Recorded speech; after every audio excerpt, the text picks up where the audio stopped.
dərsdə isə его, ее, их mənsubiyyət əvəzliklərinə baxırıq. Yəni его onun kişi cinsində, ее onun qadın cinsində, их isə onların. Yəni əşyanın sahibi kişidirsə biz deyəcəyik его книга, onun kitabı.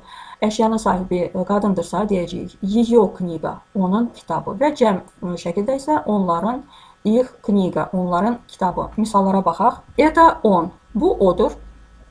Kişi cinsində, yəni bu odur, oğlandır. Чей это щенок, bu kimin itidir, bu kimin itidir. Это его щенок deyəcək, его deyəcək. Çünki его artıq buna yox, sahibə, yəni bunun sahibinə aiddir. Его buna aiddir. Ona görə burada deyəcək, это его щенок.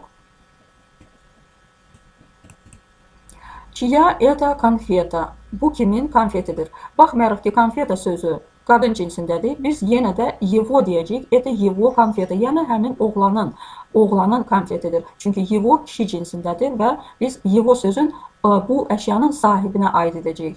Чье это яблоко, bu kimin almasıdır. Alma sözü, yabloko sözü orta cinsdədir. Biz его yenə deyəcəyik. Çünki его sözü bu sözə deyil, bunun sahibinə aiddir. Yəni oğlandırsa biz deyəcəyik его яблоко. Чье это яблоко, это его яблоко.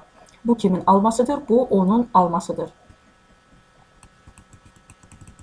Burada isə это она, bu odur, o yəni qadın cinsində odur, qızdır. Ona görə чей это кот, bu kimin pişiyidir soruşanda biz deyəcəyik это ее кот, bu onun pişiyidir. Ее sözü təbii ki pişiyin yəni sahibinə aid olacaq, onun deməkdir.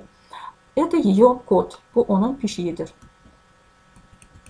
Чья это кошка, bu kimin pişiyidir. Yenə də bu qızın pişiyidir deyə biz deyəcəyik это ее кошка, bu onun pişiyidir. Чье это зеркало, bu kimin güzgüsüdür. Это ее зеркало, bu onun güzgüsüdür. Yəni gördüyünüz ki, burada ее sözü hər demək əşyalar və yaxud canlılar kişi, qadın, orta cinsdə olmasına baxmayaraq ее sözü bu sahibinə aid olundu. Ona görə biz hər yerdə onun deyərək ее deyəcəyik.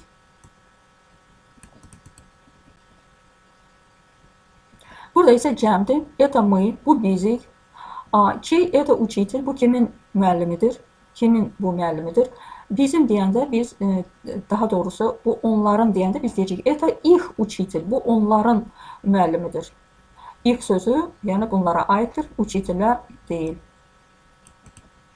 Чья это школа, bu kimin məktəbidir? Yenə onların deyəndə biz deyəcəyik это их школа. Bu onların məktəbidir. Чье это задание, bu kimin tapşırığıdır? Это наше задание, yəni это их задание.